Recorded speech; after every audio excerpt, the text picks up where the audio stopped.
आप सुन रहे हैं एजी एंटरटेनमेंट की धमाकेदार प्रस्तुति।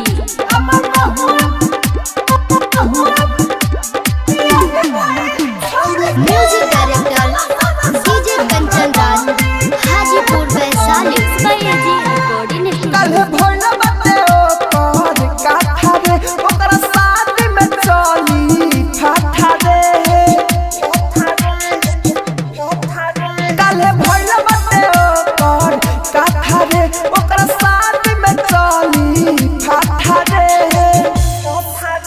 महुआ बिया है गइल छोड़ के यार चल सना संगे हमरा दौड़ी के।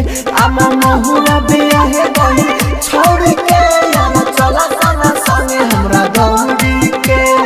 डीजे कंचन राज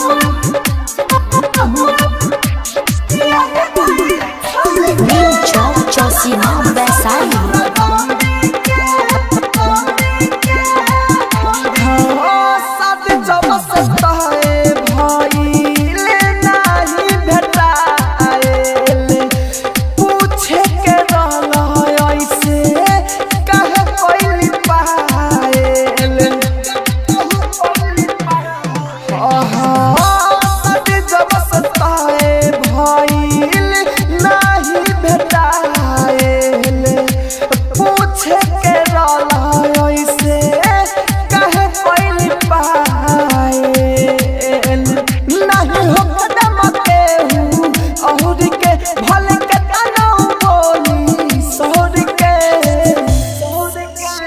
महुआ बिया है गइल छोड़ के यार चल सना संगे हमरा दौड़ी के।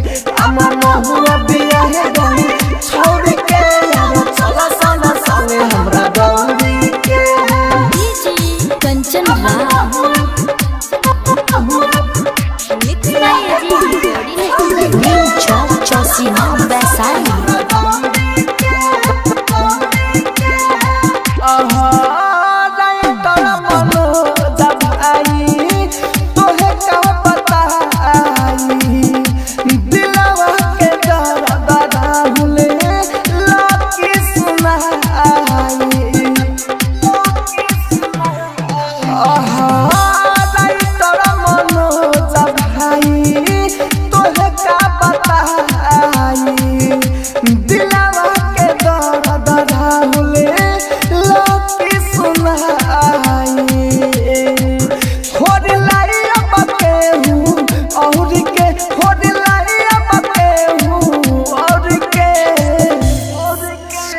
महुआ बिया है गइल छोड़ के यार चल सना संगे हमरा दौड़ी के।